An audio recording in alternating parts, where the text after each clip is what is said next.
특히 북중수교 70주년을 맞는 오는 7월쯤 답방이 예상된다는 관측입니다. 네, 끈끈한 북중 관계를 다시 한번 확인하는 계기가 될 것 같은데요. 북중 정상회담에서는 어떤 논의가 오갔을까요? 네, 이역시 중앙통신의 보도를 살펴보겠습니다. 두 정상은 공동의 관심사인 국제, 지역 문제, 특히 조선반도 정세 관리와 비핵화 협상 과정을 공동 연구하는 문제에 대해 심도 있고 솔직한 의사소통을 진행했다고 설명했습니다. 말하자면 곧 있을 2차 북미 정상회담과 비핵화 협상을 논의한 것으로 보이는데요.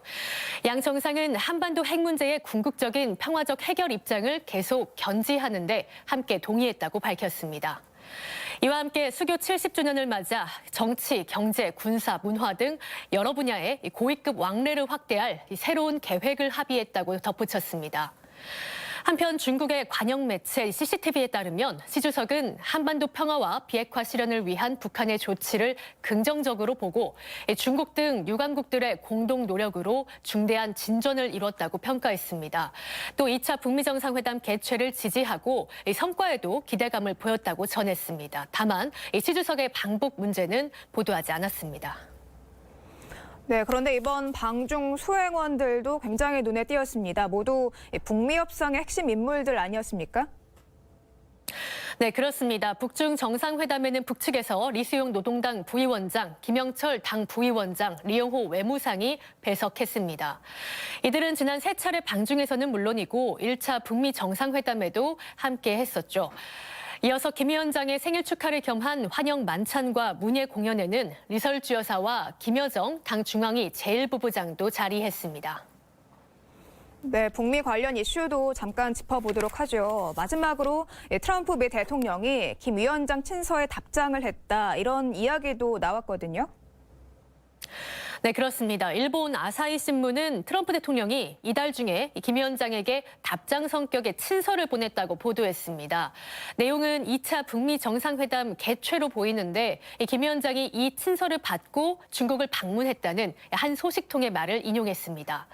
다만 미국 백악관은 이에 대한 언급을 사양했습니다. 지금까지 서울 스튜디오에서 전해드렸습니다. 청와대는 정의용 국가안보실장 주재로 NSC 상임위원회를 열고 북한 김정은 위원장의 방중 결과를 논의했습니다. 상임위원들은 김 위원장의 이번 방중이 북미 정상회담의 성공적 개최를 이끄는 데 긍정적인 영향을 미칠 것으로 평가했습니다. 또 남북과 북중, 북미 간 고위급 교류와 비핵화 협상이 선순환할 수 있도록 노력하기로 했습니다. 이번엔 미중 관계 짚어보도록 하겠습니다. 미국과 중국의 차관급 무역 협상에서 양국은 대화에 진전이 있었다고 평가했습니다. 하지만 정작 핵심 이슈는 다뤄지지 않았습니다. 김유영 기자입니다. 사흘에 걸친 미국과 중국 차관급 무역 협상의 주제는 미중 무역 불균형 개선과 지식재산권 보호, 중국의 차별적인 기업 보조금 정책 축소, 외자 기업을 대상으로 한 시장 진입 규제 완화 등입니다. 협상이 끝나고 양 정부는 각각 성명을 냈습니다. 미국 무역대표부는 농산물과 에너지, 공산품 등 상당한 양의 미국산 제품을 구매하겠다는 중국 측의 약속에 논의를 집중했다고 밝혔습니다. 또 이번 협상에서 무역 적자 해소와 무역 관행 개선을 위한 구조적인 문제를 해결하겠다는 트럼프 대통령의 공약을 중국 측에 전달한 것으로 알려졌습니다. 중국 상무부는 쌍방이 공통으로 관심을 둔 무역 문제와 구조적 문제에 관해 광범위하고 깊은 의견을 나눴다라고 짧은 성명을 발표했습니다. 미국과 중국이 무역 전쟁을 끝내기 위한 이번 차관급 협상에서 어느 정도 진전은 이뤘지만 중국 경제구조 변화와 지식재산권, 기술보호 문제를 비롯한 핵심 주제는 앞으로 본격적인 고위급 협상의 몫으로 남겨두게 됐습니다. 미국의 압박 속에서 중국이 자국의 경제발전 모델에서 어느 정도의 변화를 약속할지, 또 미국이 요구하는 합의 이행 보장을 위한 구체적인 방안에 얼마나 타협할지가 관건입니다. 전문가들은 미중 무역 전쟁이 치열해지면서 국내 수출이 타격을 받을 상황에 대비해 수출 시장의 다변화와 산업의 구조 조정, 고부가 가치 제품 개발 등 우리 경제의 돌파구를 찾는 노력이 필요하다고 분석했습니다. KTV 김유영입니다. 이낙연 국무총리가 연일 경제 현장을 방문하며 소통하고 있습니다. 이 총리는 오늘 삼성전자 수원 사업장을 방문해서 5G 관련 사업을 둘러보고 신사업 활성화 방안도 논의했습니다. 보도에 신국진 기자입니다. 연일 경제 현장을 둘러보고 있는 이낙연 국무총리가 삼성전자 수원 사업장을 방문했습니다. 이재용 삼성전자 부회장의 안내를 받은 이 총리는 방명록에 반도체에서 그런 것처럼 5G에서도 삼성이 선도하기를 바랍니다라고 적고 5G 네트워크 장비 생산 라인을 둘러봤습니다. 5G는 삼성전자가 4대 미래성장 사업의 하나로 꼽고 있는 분야로 지난 3일부터 5G 네트워크 통신 장비 생산 라인 가동을 시작했습니다. 이 총리는 대한민국 5G는 세계 최초라는 신기록을 개척해 나가고 있다면서 세계 최초의 기록에 합당한 장비 생산이 될 것인가 걱정이 있었는데 생산 라인을 보니 힘이 된다고 말했습니다. 그러면서 삼성의 새로운 기술은 대한민국 국민을 비롯해 세계인들이 가장 주목하는 만큼 그 기대와 주목에 맞춰 잘해달라고 덧붙였습니다. 삼성 여러분 여러 가지 걱정도 있으시고 또 국민들께서는 기대만큼의 또 주문도 있고 또 세계인들 또한 가장 많이 주목하는 게 삼성이니까 그런 내외의 기대와 주목에 상응하게 잘해주시길 바랍니다. 이 총리는 삼성전자 방문에 앞서 정보통신기술 분야 용인 소공인 직접지구도 방문했습니다. 이곳에는 현재 전자부품, 컴퓨터, 영상 등 205개 업체가 입주해 창의적인 아이디어를 발굴하고 있습니다. 이 총리는 관계자들을 만난 자리에서 소공인 직접지구는 소공인들이 사업 계획, 기술 개발, 판로 개척 등 개별적으로 준비하기 힘든 부분을 보완하기 위해 만들어진 것이라며 직접지구 시설을 적극 이용해 성장해달라고 말했습니다. 이어 이 총리는 중소벤처기업부에 소공인들이 창업 후에도 지속적으로 성장할 수 있는 방안을 검토해달라고 지시했습니다. KTV 신국진입니다. 국정현안점검 조정회의를 주재한 이낙연 국무총리가 한일 관계에 대해서 언급했습니다. 이 총리는 일본 정부가 한일 관계의 바람직한 미래를 위해서 현명하게 대처해 주길 기대한다고 강조했습니다. 김용민 기자의 보도입니다. 이낙연 국무총리가 국정현안점검 조정회의를 주재한 자리에서 한일 관계에 대해 언급했습니다. 일본 지도자들이 자국 내 정치적인 목적으로 반한 감정을 이용하려 한다는 시각이 한국에 존재한다며 이 사실을 일본 지도자들이 알았으면 한다고 말했습니다. 국가 관계가 역사 위에 서 있으면서도 미래를 준비해야 한다며 함께 지혜를 모아 노력하기 바란다고 강조했습니다. 저를 포함한 한국 정부는 최대한 자제하고 고민하며 노력하고 있습니다. 일본 정부도 함께 자제하며 한일 관계의 바람직한 미래를 위해 함께 현명하게 대처해 주기를 기대합니다. 이 총리는 이와 함께 장 차관들의 현장 방문을 언급하며 현장에 더 자주 다닐 것을 주문했습니다. 정책이 잘 이행되는지, 무슨 정책이 필요한지 등을 현장에서 확인하고 국민이 힘들어할 때 국민 곁에 있어달라고 말했습니다.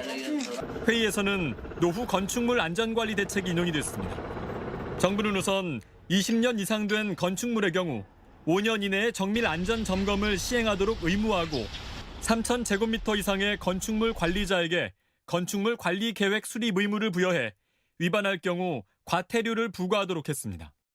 이와 함께 지자체에 지역 건축 안전센터를 확대 설치하고 건축물 안전기금 조성을 추진해 민간 안전 점검 등의 재난 관리 기금을 활용할 수 있도록 할 방침입니다. KTV 김용민입니다. 오늘 회의에서는 새로운 기술이나 산업의 규제를 면제해주는 규제 샌드박스도 논의됐습니다. 이 제도는 17일 도입될 예정인데요. 어떻게 시행되는지 문기혁 기자가 취재했습니다. 인공지능이 금융 데이터를 분석하고 학습해 투자 정보를 제공해줍니다. 이 핀테크 스타트업은 지난해 이 서비스를 야심차게 내놨습니다. 정보 제공뿐만 아니라 직접 거래까지 가능하도록 기술 특허도 받았는데 칸막이 규제에 가로막히고 말았습니다. 자산운용업으로 규제를 해야 될지, 은행업으로 규제를 해야 될지, 아니면 증권업으로 규제를 해야 될지 그런 어떤 규제 권역에 대한 모호성이 좀 있다라고 했습니다. 하지만 정부가 신기술 신산업 분야의 모호한 규제를 우선 허용해주는 규제 샌드박스를 시행하면서 새로운 길이 열렸습니다. 받아놓은 특허가 있는 기술은 비용적인 측면에서도 기존에 해외에다가 수수료 내고 국내에 수수료 내고 하는 것들을 충분히 세이브해 줄 수 있기 때문에 비용적으로도 소비자 입장에서 큰 도움이 될 것 같습니다. 올해부터 규제에서 자유롭게 마음껏 뛰어놀 수 있는 모래놀이터, 규제 샌드박스가 도입되면 새로운 기술이나 산업의 시장 진출이 한층 수월해질 전망입니다. 한국형 규제 샌드박스는 세 갈래로 진행됩니다. 먼저 30일 이내에 규제를 신속히 확인해주고 그 안에 회신이 없다면 규제는 없는 것으로 간주됩니다. 만약 규제가 모호하고 불합리하다면 실증 테스트 기회나 임시 허가를 줘 시장 진출을 돕습니다.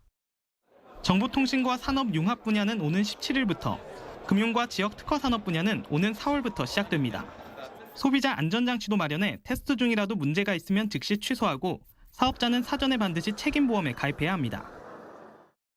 규제 샌드박스 제도라고 하는 것은 기업, 소비자, 규제 당국 모두한테 혜택이 가는 그런 제도라고 볼 수 있습니다. 기업은 기술 혁신과 혁신 창업에 유리한 환경을 갖게 되고 소비자는 선택권이 확대되고 정부는 다음 달 첫 심의위원회를 열어 규제 샌드박스를 속도감 있게 적용할 계획입니다. KTV 문기혁입니다. 최저임금 결정체계 개편이 진행되고 있는데요. 정부가 전문가 토론회를 시작으로 공론화 절차에 착수했습니다. 홍진호 기자입니다. 최저임금법 도입 30여 년 만에 추진되는 결정체계 개편. 고용노동부는 지난 7일 개편 초안을 공개했습니다. 개편의 핵심은 결정구조 이원화와 결정기준 추가 보완, 공익위원, 정부 단독 추천권 폐지 등 크게 세 가지입니다. 객관적인 지표를 근거로 전문가들에 의해 설정된 구간 범위 내에서 심의가 이루어지기 때문에 그동안 노동계와 경영계의 요구안을 중심으로 줄다리기 하듯이 진행되어 온 최저임금 심의 과정이 보다 합리적으로 진행될 것으로 기대됩니다.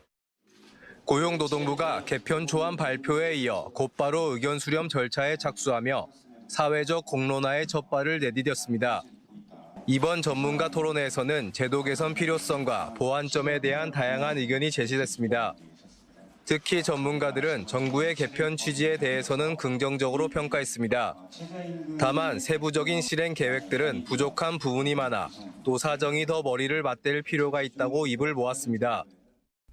영세한 사업체에서 근무하는 근로자 비중이 높고 영세 중소기업 비중이 높다면 그 사람들이 할 수 있는 게 무엇인가, 이 부분에 대해서 논의는 좀 계속해서 이루어져야겠다.